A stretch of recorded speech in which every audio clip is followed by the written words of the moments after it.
I love Calendly. It is one of my most used tools ever. And here's basically the breakdown of how I set up my Calendly and how I use it and my recommendations for how to set up yours and use yours. And I think it's so great specifically for freelancers, consultants, and people who have clients that are needing to book time with you and you don't want to coordinate for every single meeting. And I love it. It works like a dream.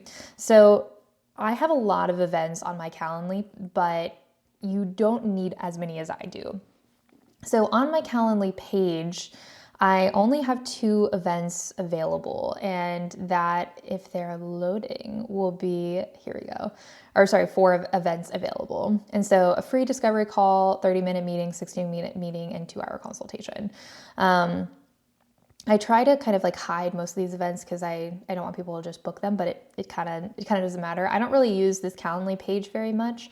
Usually what I do is, depending on the meeting type, I send somebody a different link.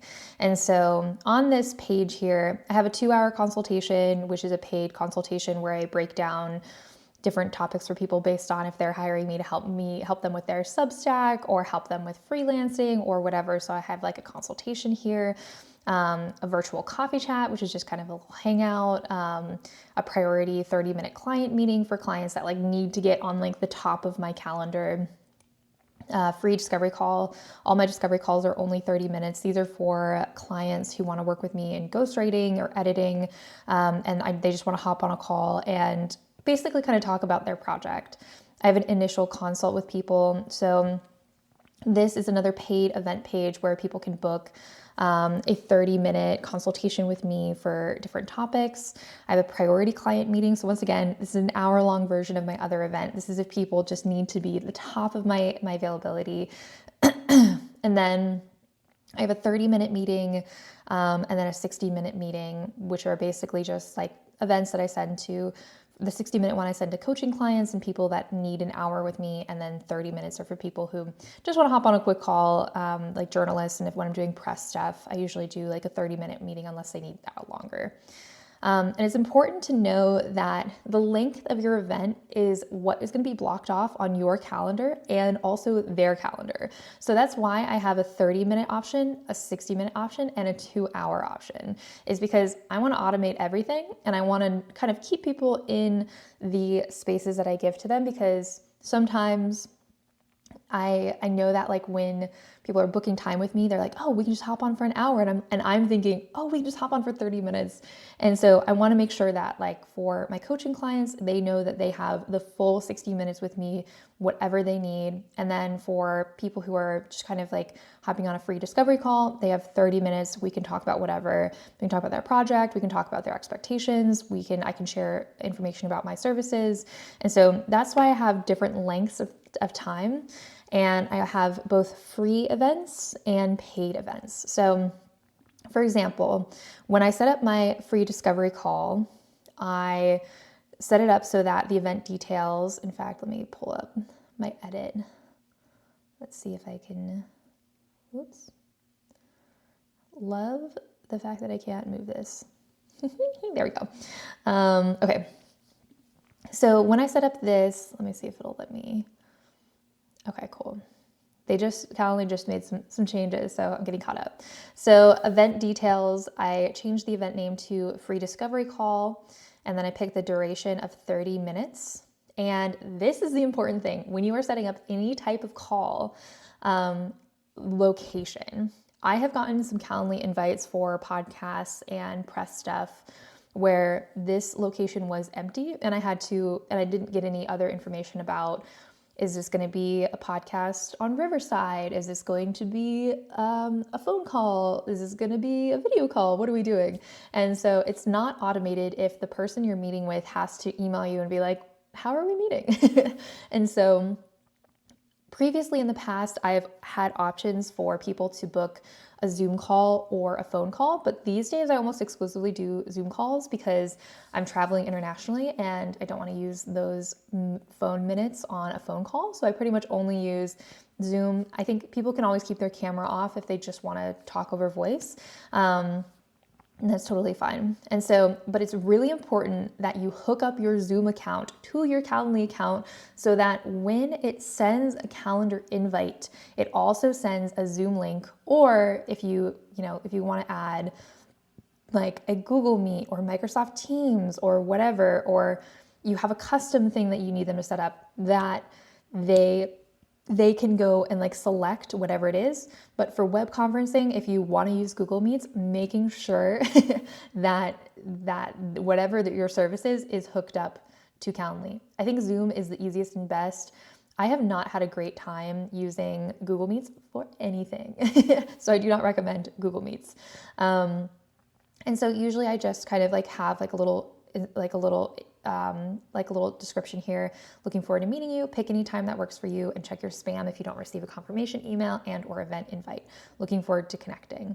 So sometimes people don't receive the email invite, and usually it's because it goes to their spam. So I always mention it here. And then if you're giving people a choice between like a Zoom call and a phone call, make sure to mention that they can pick either one that works for them. Because sometimes people pick a Zoom call and they want a phone call. So that's important. So hosts and invitees. I always allow my invitees to add guests because I recognize that some people want to bring an assistant to a meeting. They want to bring a coworker to a meeting if I'm working on like a project with an entrepreneur and they want to loop in somebody and things like that. So I always allow that. And then scheduling settings. These are really important. So I think that the default for Calendly is that invitees can schedule, I think, 30 calendar days in the future. I like 60 because I want people to be able to schedule multiple meetings if I'm working on ghostwriting for them for either their memoir or their Substack. And so I want them to be able to pick a lot of things, and if they want to pick times in advance and just grab a spot on my calendar. And then I have an availability page, which I'll show you later how to do that. But these are important if you have tons and tons of meetings stacked back to back. You want to add a buffer time. I think that there is this study that shows that your brain kind of turns to mush if you're doing like a ton of video calls and then you don't have any breaks in between. So when I was doing hardcore meetings, like 9 a.m. to 6 p.m., I would sometimes just do back to back to back to back to back to back, and it was overwhelming. And so you can add a buffer time. I don't these days because I've really scaled back my meetings, especially because I'm about to be going to Asia for 3 months. So I'm not in a time zone where meetings are very fun. So I have kind of shifted my project load to be more asynchronous. And so, but this is important. If you have a lot of meetings and you need like a 15-minute breather in between them, make sure to add that. Minimum notice is also really important. I do 4 hours because if for some reason somebody hops on my calendar, I want to have a 4-hour notice to, if I'm out going on a walk, getting a breakfast burrito, I want at least 4 hours to come back to my desk, review the materials they've sent me, understand what their project is, and then get back to them and message them before the call if there's anything that I want to know. So the minimum notice is good because you also, if you have early morning time slots on your calendar, you want to make sure that you at least have 4 hours of notice before somebody books it. And so and sometimes I block off my mornings for the next morning where I'm like, I don't want to wake up early tomorrow. I'm sleeping in. I just block off my calendar, and I'll show you how to do that too. Daily limit. I used to, back when I did a ton of meetings, I set this limit at like 8 or 9 events. My mind was mush. It didn't even matter if it were short calls, just so many people in a day. I'm an introvert, if you couldn't tell.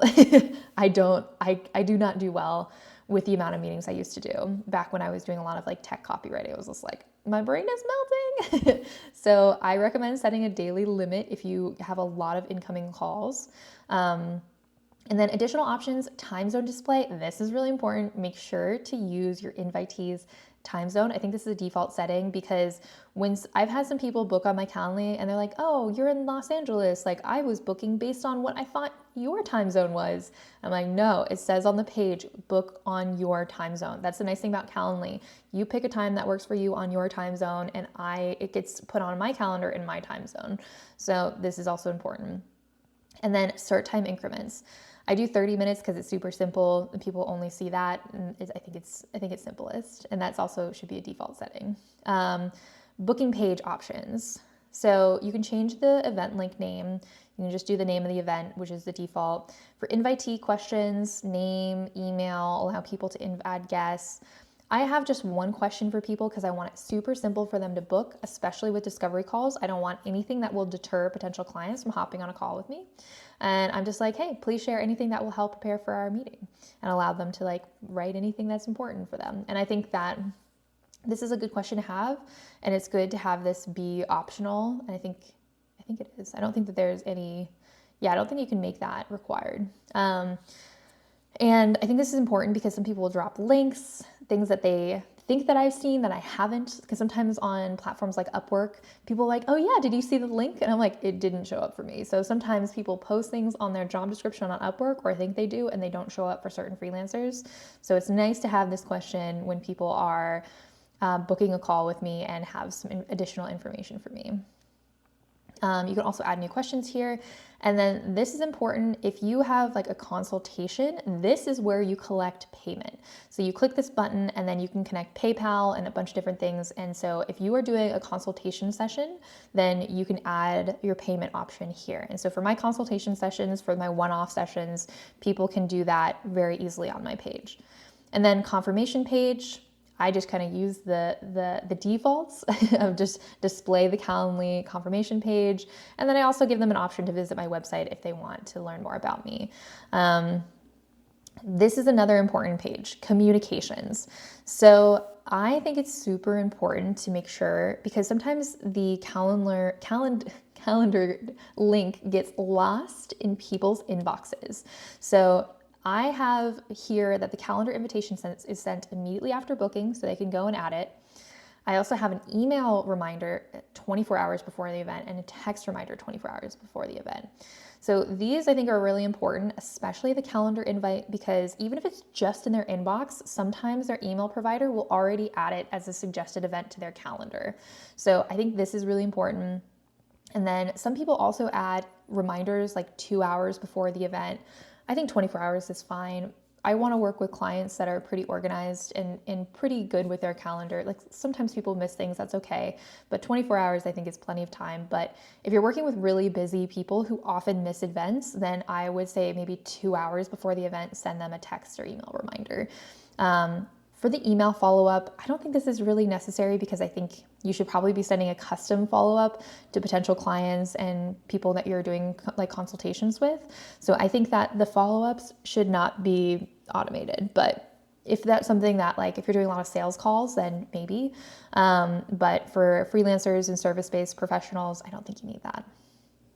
So that's really all that you need to do when you're setting up an event. And then if you're doing a consultation, like I said, you just make it a paid event and everything will be good. Now, this is the important part, your availability section here. Before I get to availability though, it's really important to set, if you jump around time zones like I do, once again, let me see if I can move this thing. There we go. So you're gonna go and click up here, and then you're gonna wanna go through and change your settings every time that you move different locations. I think it's under profile. Yes, profile. Time zone. See, I just changed mine to Japan and Korea because I'm headed there on Saturday, and I blocked off my calendar for this week, and I am going to be in Japan and Korea soon, and that's when I'm going to be taking meetings again. And so this is the way that I manage time zones if you're a digital nomad like me, because I'm constantly moving between them. About a week before I change time zones, I will block out this week of times. And then if anybody wants to schedule for me for this week in my current time zone of LA, then I will send them a one-off booking link, which I'll show you in a minute. And then they can book with me in my new time zone starting next week when I'm going to be there. And so the week before I change time zones, I block off this current week, change my time zone here, and then also on my availability page, which I'll show you in a second. So that way it doesn't get mixed up. And so the only time this gets a little wonky is because people can book 60 days in the future. when I'm starting to get closer and closer to that date, sometimes I'll change the option to book 60 days in the future earlier. Or if somebody just books with me on a time zone in Japan when I'm in Europe, I'll just ask them to reschedule. It's super simple with Calendly. And because I don't take as many meetings now, it's a little easier. But in the past, it got pretty complicated when I was in Europe and people were booking for me for LA times. I was just like, gotta send some reschedule links. And so yeah, sometimes it's not perfect if you jump time zones, but I find most people don't have as adventurous a time zone life as I frequently do, which is okay. It's a lot easier for scheduling. So this is the important thing. So back when I did a lot of meetings, I created a schedule. I created another schedule of availability.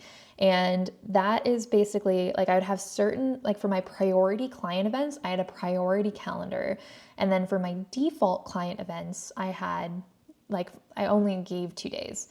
So right now I offer meeting times throughout the week because I have a lot fewer meetings. And so when a meeting lands on like 1 or 2 days, I close out the other availabilities. And so the way that you do that is you just click on a day, edit dates, not all Wednesdays, and then you just trash the hours, and then you will hit apply. But I'm not going to do that. So each week I have a lot of availability for people to pick times, and then they can just book, and then I can go in and block it off. Another way that you can block off times is when you go and connect your calendar, which you need to do in the integration section over here to the left. When you connect your calendar, and you should connect your Google Calendar. If you use Apple Calendar, you connect that. Connect all of your calendars. When you do not want to see clients, instead of having to go into Calendly, change your availability, just add a calendar block and just be like busy. And that will show that you are busy on your calendar. So you don't have to keep on going in and editing this. I did because I'm changing time zones. But you can just do that on your calendar and just be like, I'm busy, I'm sleeping in. And so that's a great way to just quickly block out times without having to actually go into Calendly. And so when I was really busy, I would just have 2 days available on my calendar when I was like very meeting heavy with my freelancing. And so I would only have 2 days available, and people just had to book on those 2 days, and that's it. And then if I had a priority client that I really wanted to make sure they got the best times, I would allow them to book with a priority calendar. So you can create a schedule and you can show what event types these are active on. So just pick the event types that you want to access this calendar versus like a priority calendar. I would recommend not having availability schedules more than 2, like your default hours of like your general availability and then maybe your priority schedule, because it gets complicated to manage, especially if you switch time zones at all. The last thing I'm going to show you is how to create an event, a one-off event. I use this all the time. So you hit create up here and then you create a one-off meeting. And then you go and then you pick, let's say I don't have any times like available this week. Because as you can see, I have them all blocked off for this week because I'm traveling, I'm doing family stuff, I'm kind of like all over the place. And so, but if I wanted to, I can have like 30-minute meeting time blocks that I just created out of nowhere because I'm wanting somebody to meet at this times. But the important thing is because I'm not in Japan yet, I need to make sure to select Los Angeles times. And so once you select the times, you can add another host if you want. If you have an assistant or something, you can hit next. And then you can name the meeting. So I usually do client times me. And then I usually pick Zoom for the location. And then you can select reserve times. I do not recommend this because if you click yes, all of those times that you picked for a one-off meeting will be blocked on your calendar until that person books one time. And so this, I think, unnecessarily closes off your calendar, and I think you shouldn't select that. And then you can click share meeting link and it'll generate a meeting link for you to share with your person. And the nice thing about these one-off meeting links is that you generate them and then they can only be used once. And so if that client wants to, for example, if that was a potential client, they just wanted to hop on your calendar real quick, you could send them a meeting link and they can pick a time, but they can't like book multiple meetings with you. Not that somebody would, but it helps because it's like, you could just create one availability option. If you only want to take one meeting this week or whatever, then you can kind of generate that pretty quickly. So that is my walkthrough with Calendly. Feel free to leave me any questions below if you are curious about anything. Like I said, this is one of my favorite tools. It's one of the rare tools that I pay for. I've gone through and like canceled a bunch of subscriptions that I wasn't using as heavily, but I am a power user of Calendly. I think it's super easy to schedule. I think if you run a podcast, if you're a freelancer, if you do any consulting work, if you do any coaching, this is the tool that you absolutely should use. And yeah, feel free to also subscribe to my newsletter where I also share more tips about working remotely, travel, writing full-time as a living, which is what I do. And you can also check out my book, Six Figure Freelance Writer. So I have all of that below in the description box. Feel free to leave me any comments if you have any questions about Calendly, and I'll be sure to answer them.